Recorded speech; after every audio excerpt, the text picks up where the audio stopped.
네, 오늘 말씀은 어, 에스겔 30장 1절에서 16절 말씀입니다.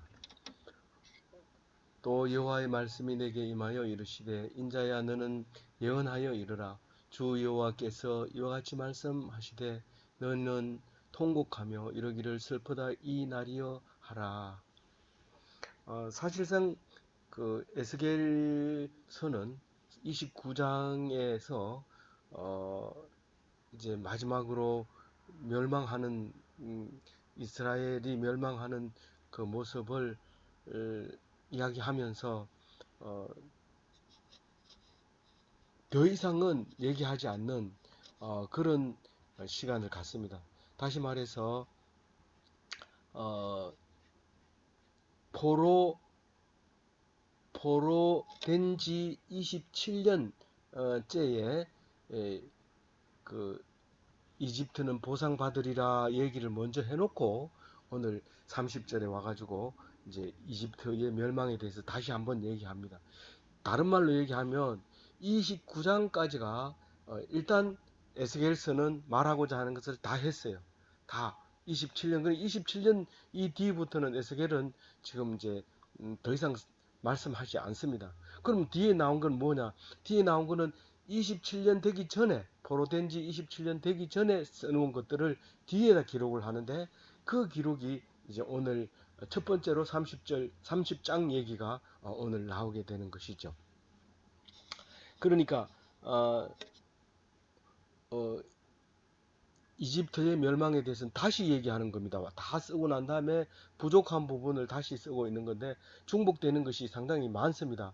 그래서 우리는 이것이 왜 이렇게 자꾸 중복이 되냐 이렇게 할 때 중복이 되는 것이 아니라 다시 한번 이야기하는 거예요. 잔소리죠.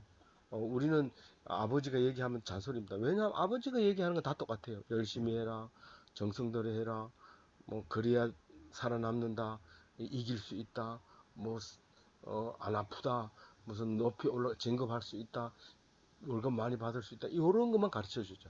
다 압니다. 근데 그걸 못 하는 거죠.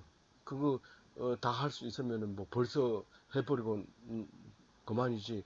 안 하고 놔둔 때는 결국은 우리가 못 알아듣는 거고, 그러니까 못 하는 건데 또 얘기하면 잔소리죠. 지금 또 잔소리를 하고 있는 거죠. 근데 이 잔소리가 환란을 당하고 나면 눈물겹도록 그리워지면서 이 말씀이 어디 있느냐 다시 한번 들어보자. 그 말씀이 무엇인가 다시 한번 살펴보자. 그 말씀이 뭐라고 했는가 살펴보자. 읽어보면 별거 아닙니다. 왜냐하면 다 알고 있는 거고 그 전에 했던 말이고 똑같은 말인데, 어려움을 당하고 났더니 그때 이 말을 했는데 내가 몰랐구나. 그때 아버지 말씀을 잘 들었으면 좋았을 건데. 언제 그렇게 얘기해요? 망하고 난 뒤에. 언제 망해요? 아버지 돌아가시고 난 뒤에 효도하려고 그러면 돌아가시고 안 계셔요. 그때 왜 그렇게 내가 아버지 말을 안 들었던지 그렇게 하게 되는 거죠. 오늘 이제 그 얘기를 하고 있는 거예요. 딴 얘기 없습니다. 인간이라고 하면 늘 시행착오를 겪으면서 결국은 가서 후회하는 건데 그 이야기를 오늘 하고 있는 거예요. 그래서 인자야 이렇게 부를 때는 에스게라 이런 말인데, 예수님이 이 에스겔서를 읽고 났더니 막 속이 너무 가슴이 아려옵니다. 이 백성들이 이렇게 인자에 대해서 이야기하는데 인자의 말을 듣지 않고 그렇게 여러 번 얘기해도 안 되는구나. 그래서 내가 이 인자 에스겔이 하지 못했던 것을 완성하러 완성해야 되겠다. 그렇게 생각하고 이제 본인을 자기를 이야기할 때 인자가 이렇게 얘기를 하게 됩니다. 뭐 캐톨릭 성경에는 하나님의 아들이 이렇게 얘기하는데 그건 에스겔을 지칭해서 얘기하는 거고, 예수님은 자기 스스로를 지칭해서 하는 말입니다. 예수님은 구약 에스겔을 지칭하는 그 인자를 완성하러 오신 분이죠. 그래서 에스겔 닮은 예수가 오신 거죠. 근데 예수를 믿는 사람은 에스겔서를 읽어야 되는 거죠. 에스겔이 어떤 말씀을 듣고 어떤 말씀을 메시지로 전했고 내가 어떻게 해야 되는가, 인자가 됐다면 어떻게 해야 되는가, 그거를 가르쳐 주고 있는 거죠. 그 인자 보고 예언합니다. 주 여호와께서 이와 같이 말씀하시되 너희는 통곡하며 이르기를 슬프다 이날이여 하라. 이게 무슨 말이에요? 이게 지금 이집트를 보고 하는 말이에요. 이집트를 보고 너희는 통곡하며 이르기를 슬프다 이날이여 하라 이렇게 얘기하는. 그날 이집트가 망하면 뭐 좋은 사람이 있겠어요? 다 이집트 덕 안 본 나라가 없는데 다 나일강에서 난 곡식을 먹고 중동 지방인 거의 다 그걸 먹고 살았는데 그걸 그렇게 에, 고소하다 이렇게 말할 사람이 없어요. 그러니까 이집트를 멸망시킬 수 있는 나라는 유일하게 음, 바벨론밖에 없어요. 그러니까 메소포타미아에서 이집트 문명을 공격할 수 있는 것밖에 없고 지금까지는요. 지금 이 성경에서까지는 그래요. 그러나 이 이후에는 뭐 전부 무력들이 다른 양상으로 바뀌니까 그냥 먹는 것만 가지고 이렇게 에, 이길 수 있는 건 아니죠.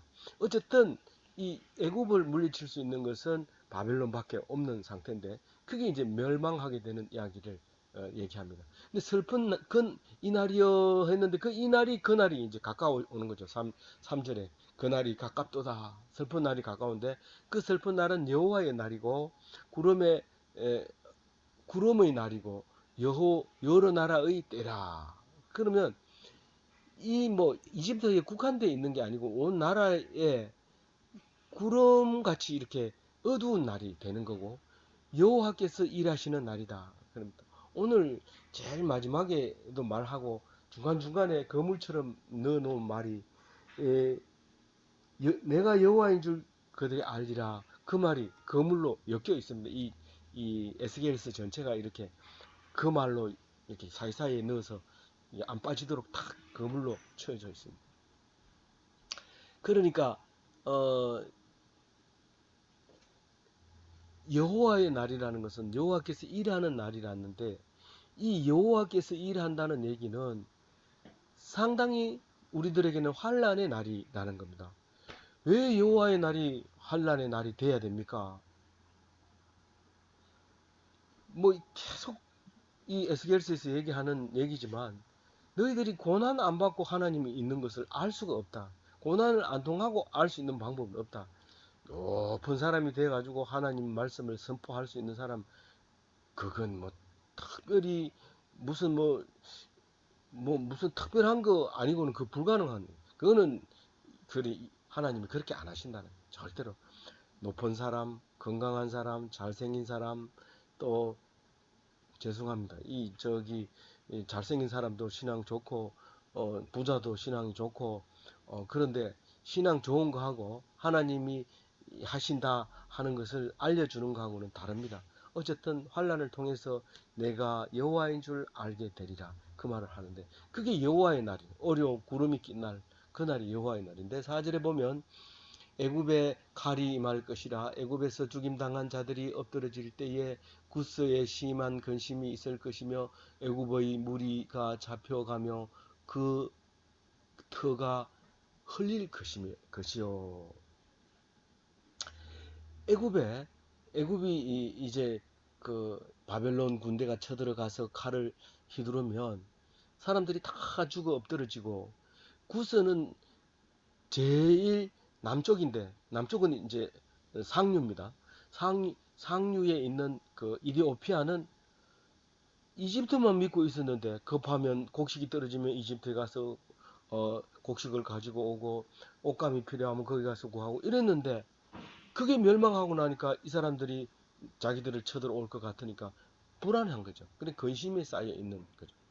그 애굽의 무리가 잡혀가며 그 터가 흘릴 것이며 이게 구스 사람들이 이집트를 가보니까 사람이 없어. 다 가고 없고 또 거기에 집도 없어져 버렸는데다가 뭐 그때 가면 살 수 있었던 물건도 하나도 없어.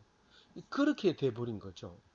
5절에 보면 구스와 북과 룻과 모든 섞인 백성과 굽과 및 동맹한 땅의 백성들이 그들과 함께 칼에 엎드려지리라.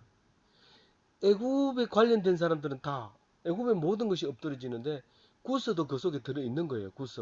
뭐 구스 전체를 뭐 이렇게 멸망한다는 얘기는 없지만 구스 일부가 결국은 이집트였던 거죠. 그래서 그 구스도 이제 엎드러질 거고 룻은 이제 그 이 리비아 쪽에 있는 음, 그러니까 이집트 서쪽 리비아 동쪽 여기 경계에 있는 거고 붓은 이집트 쪽에 더 가까운 룻보다는 이집트에 더 가까운 뭐 그런 저 리비아를 기준으로 해서 그렇게 볼 수 있는 거죠. 그리고 모든 섞인 백성은 다른 데서는 아라비아라고 얘기를 했어요. 아라비아를 이름이 없어서 그냥 모든 백성들이 그리 섞여서 한다. 왜 그럴까요? 아라비아는 사실은 강도 큰 게 없고 사막이 많기 때문에 거긴 그냥 여러 사람들이 들어가 살 수 있었던 곳이었기 때문에 아마 그냥 모든 백성 섞인 백성 이랬는데 그게 어원이 돼서 아라비아로 이렇게 이름이 나와 있는 것 같아요. 그러니까 연구를 한 결과 그런 말이죠.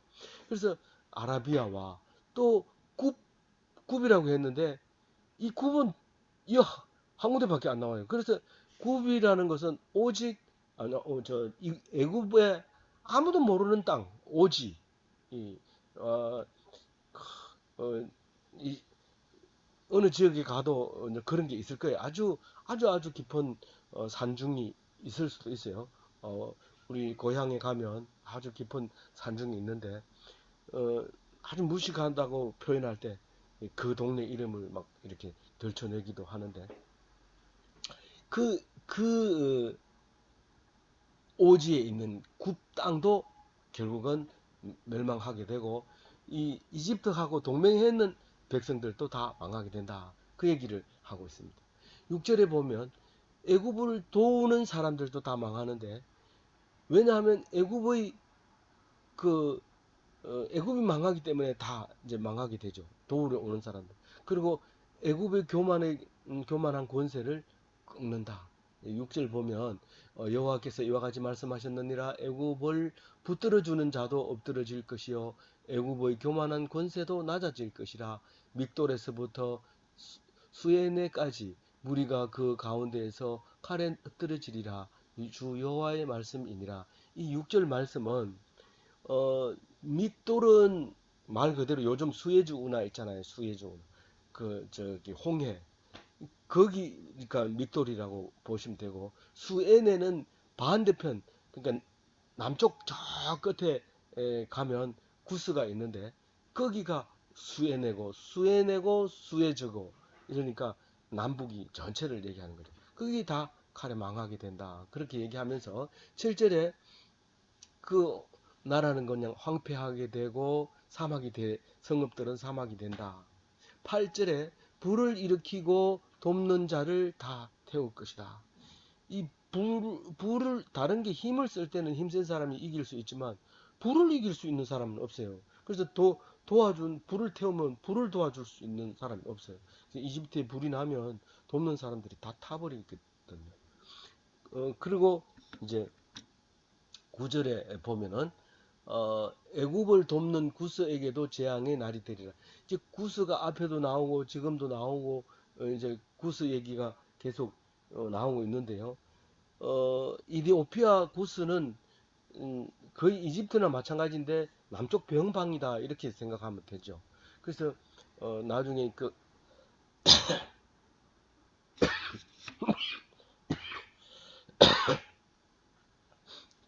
구스의 그 솔로몬 시대 때는 이제 서바 여왕이 이제 오게 되고 이런 일들이 있게 되죠. 어쨌든 이집트 중에서도 상 이집트 남쪽에 있는 이집트에서 그 재앙도 함께 올 거다. 그래서 그 멸망하는 그날에 그 구스가 두려워서 떱니다. 구스가 그 이집트가 멸망하니까 두려워서 뜨고 그리고 어, 그 구스는 그냥 아무 짓도 안 하고 가만히 있어요. 이집트가 망하면. 그런데 그 어떻게 됩니까? 구절에 보면 어,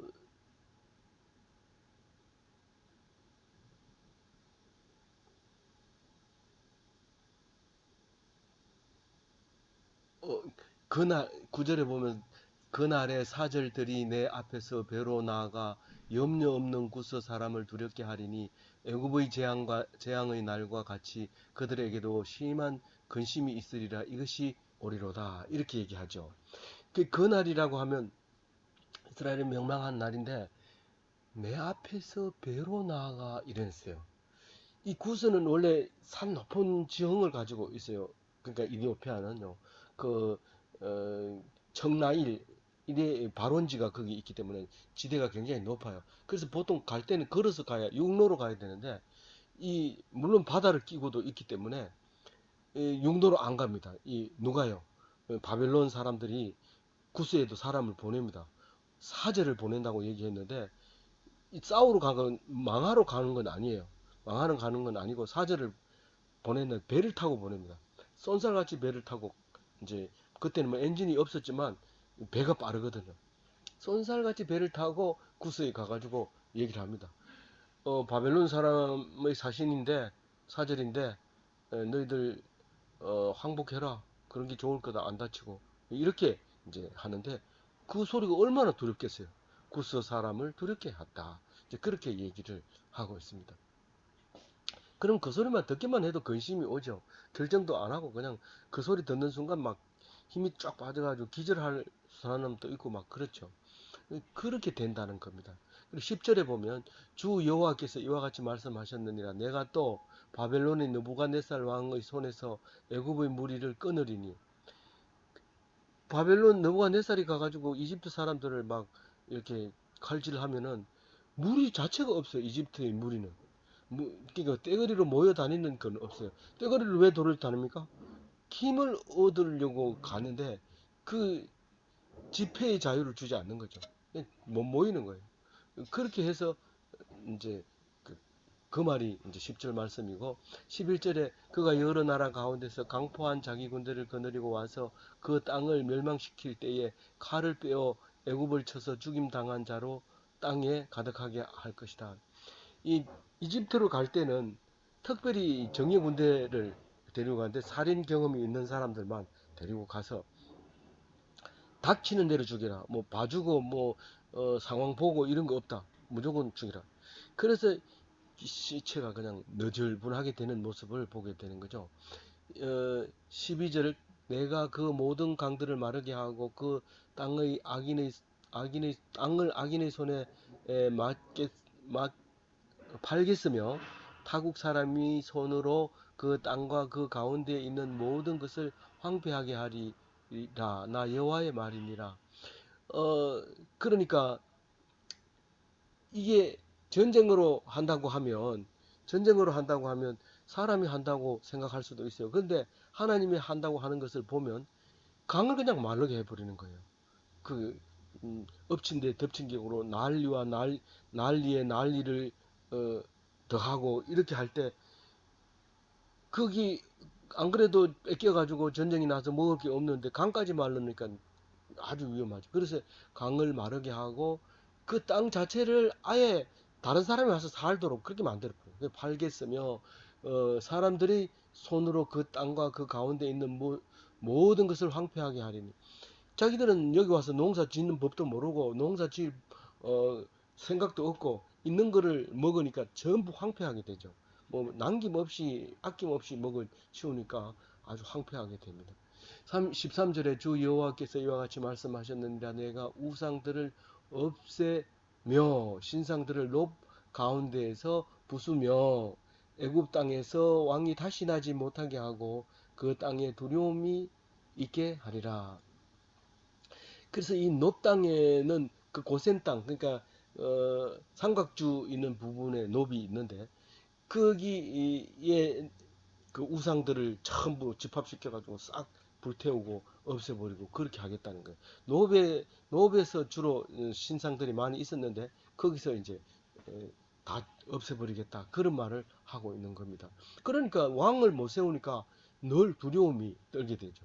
뭐 어떤 일을 하다가도 급하면 왕에게 보고하면 군대를 보내서 해결하고 했는데 이제 왕이 없으니까 이제 늘 이제 두렵게 된다는 얘기고요. 14절에 바드로스를 황폐하게 하며 소 안을 불지르며 노 나라를 심판하며 15절, 16절, 17절, 18절까지 있는 오른쪽 노트를 보면 좋겠어요. 어, 이제 14절에 바드로스는 상 이집트, 그러니까 어, 상류, 어, 남쪽 이집 저기에 있는 동네인데, 상 이집트에 있는 동네인데, 그 제일 남쪽이고 소아는 제일 북쪽이고, 그리고 노는 어, 제일 서쪽이라고 보면 됩니다. 알렉산드리아 쪽이라고 보면 되고, 시는 어, 오른쪽, 그러니까 동쪽 북 국경에 있는 거를 신이라고 하고, 노와 노은 앞에서 나왔죠. 그 다 고센 땅 가까운 쪽에 있는 거고요. 하회는 이것도 하부 쪽에 있는 것 같아요. 그러니까 하부라면 북쪽을 얘기하는 거죠. 북쪽에 있는 거고, 비베셋이라고 하고 있는데, 여기는 어, 맨 동쪽 하부, 높하고 가까운 쪽에 있는 걸 얘기하는 거죠. 그래서 그것을 다 죽으리라 이런데, 이 성경 꼭 이런 지명을 다 써야 되고 또 읽어야 되고 어디인지 알아야 돼요. 그건 아니지만 성경은 지금 이집트가 멸망하고 있는, 철저히 멸망하고 있는 기록을 적어야 되는데, 어떤 흔적을 우리가 발견했다고 합시다. 그럼 이게가 어디냐라고 얘기할 수 있는 기초적인 근거는 성경에서 나온다는 거죠. 그래서 이 성경은 역사적으로, 철학적으로, 뭐 지리적으로 모든 면에서 가장 중요한 이야기가 오히려 이 속에, 지금처럼 요 문장들 속에서 많이 발견하게 되는 것이죠. 그래, 학자들이 보통 주장하는 것은 신학적인 문제가 아니라 이런 지리학적인 이 성경 기록을 가지고 상당히 다투게 되고 또 논란을 가지게 되는데, 그런 이유가 바로 거기에 있는 겁니다. 이 성경을 그래서 역사학자도 못 버리고 지리학자도 못 버리고 과학자도 못 버리고 뭐 심리학자는 더더욱 못 버리고 철학자는 아예 이걸 가지고 살아야 되고, 그렇게 되는 거죠. 안 그러고는 자기 문제를 해결할 수가 없어요. 그래서 모든 문제의 가장 위에 있는 게 성경 말씀인데, 이 말씀만 가지고 있으면 다른 학문은 다 필요가 없어요. 그러나 우리는 그게까지 올라가기 위해서는 기초적인 학문들이 있어야 또 올라가는 겁니다. 그렇다고 해서 기초 학문이 많이 쌓는다고 해서 자동으로 올라가는 건 아니고요. 그러니까 우리는 기초 학문도 무시하면 안 되고, 그렇다고 해서 어, 그것만 가지고 했어도 안 되는 거죠. 그래서 그런 점에서 읽어보시면 되겠어요. 18, 19절에 보면 드함 느헤스라고 하는 데가 나오는데, 여기도 동북쪽에 있어요. 그러니까 예루살렘, 그러니까 이스라엘 가까운 쪽에 이렇게 많이 이름이 거의 대부분 나온다고 보면 돼요. 왜냐하면 이 사람들이 읽을 때 큰 나라 아니고 작은 나라는 전부 이스라엘 쪽에 있는 나라 동네 이름들이 상당히 많이 있다고 보면 됩니다. 어, 그래서 애굽의 멍에가 꺾이고 교만이 그치면 날이 어둡고 구름이 덮이고 딸들이 포로가 되어 갈 것이다. 그렇게 얘기를 합니다. 그리고 이제 20절에 보면 어, 열한째 해 열째 달 일곱째 날에 여호와의 말씀이 내게 임하여 이르시되, 이제 20절부터는 바벨론에 대해서 이야기를 하고 있습니다. 바로의 팔을 꺾는 사람이 느부갓네살이다, 그 말을 하고 있고요. 어, 바로가 느부갓네살에게 대들려고 할 때 이 다친 팔을 누가 싸매주는 사람이 없으니까 다친 팔은 쓰지도 못하고 그 약을 발라줄 사람도 없다, 그 얘기를 21절에 하면서, 22절에는 바로 그게 하나님이 너희를 대적한 것이다. 너희들은 그냥 바벨론에서 쳐들어온 걸로 생각하지만 내가 바벨론에게 그렇게 가도록 해줬다, 그 얘기를 합니다. 그러면서 어, 성한 팔도 있고 꺾인 팔도 있는데 꺾인 팔은 당연하지만 안 꺾인 팔도 칼을 잡지 못하게 하나님이 해준다. 칼이 나 팔이 부러져서 칼을 못 잡아요. 그게 아니라 성한 사람도 칼을 못 잡게 만들어 버린다. 그 말을 하면서 23절에 백성들은 다 끌려가지고 다른 나라로 간다는 거예요. 그래서 다른 나라에 가가지고 혼자 사는 게 아니라 다른 나라 백성 속에 산다는 거예요. 그게 무슨 말이에요? 종으로 사는 거예요. 그래서 그리고 종들이 많을 때는 뭐 그 가운데서 살겠죠. 24절에 보면 내가 칼을 바벨론 왕에게 주리라. 하나님이 바벨론 왕에게 칼을 탁 줍니다. 그 칼 가지고 싸우는 거예요. 그냥 뭐 자기가 만든 칼 가지고 싸운 것처럼 보이지만 하나님이 줬다고 얘기를 하면서 바벨론 왕 칼만 준 게 아니라 바벨론 왕의 팔을 굳건하게 해줬다는 거예요. 그리고 바로의 팔을 꺾어버렸다는 거예요. 아니 바벨론 왕이 바로의 왕을 꺾었지 어떻게 하나님이 꺾었어요? 바벨론 왕 바로의 왕을 꺾었다고 얘기를 하고 있습니다. 그런데 바벨론 왕 앞에서 그 꺾은 팔이 너무 아파가지고 죽을 지경에 이르게 될 것이다. 그 말을 24절에 하고 있습니다. 고통하기를 주께 상한 자와 고통하듯 하리라. 주께 상한 자의 고통하듯 죽을 지경으로 그렇게 만들어 버리겠다. 그렇게 말하고 있습니다. 25절에 26절에 이제 같은 이야기인데 바벨론의 칼로 하나님이 하신 것을 알게 되리라. 바벨론이 칼을 하는 거 보면 저건 사람이 하는 게 아니다. 하나님이 하라고 해서 했다. 이 바로의 팔을 떨어뜨린다는 것은 이거는 사람이 못한다. 이거 원래 사람이 하지 못했다. 바로는 신이었고 그랬는데 이것은 하나님이 하신 거다. 그렇게 말하게 됐고 26절은 흩어진 백성들이 가서 한결같이 얘기합니다. 이것은 하나님이 하신 거다. 라고 얘기를 합니다. 이게 이 앞에 나왔지만 이 흩어진 애국 백성들이 다시 모은다고 하십니다. 그리고 다시 모아가지고는 힘 없는 나라로 만들겠다고 합니다. 사실 이집트는 그때의 영광 같은 영광은 다시 찾아보지 못하게 되어버렸죠. 아무쪼록 오늘 말씀을 보면서 우리가 힘들고 어렵지 않으면 하나님께서 계신 것을 알지 못하는 것을 말씀하고 계십니다. 힘들고 어려울 때 하나님을 찾는 것이기 때문에 감사하고 또 좋을 때는 또 좋아서 감사하고 그래서 늘 감사하면서 하나님이 인지를 잃어버리지 않고 죄를 짓지 않는 기독교인이 다 되시기 바랍니다.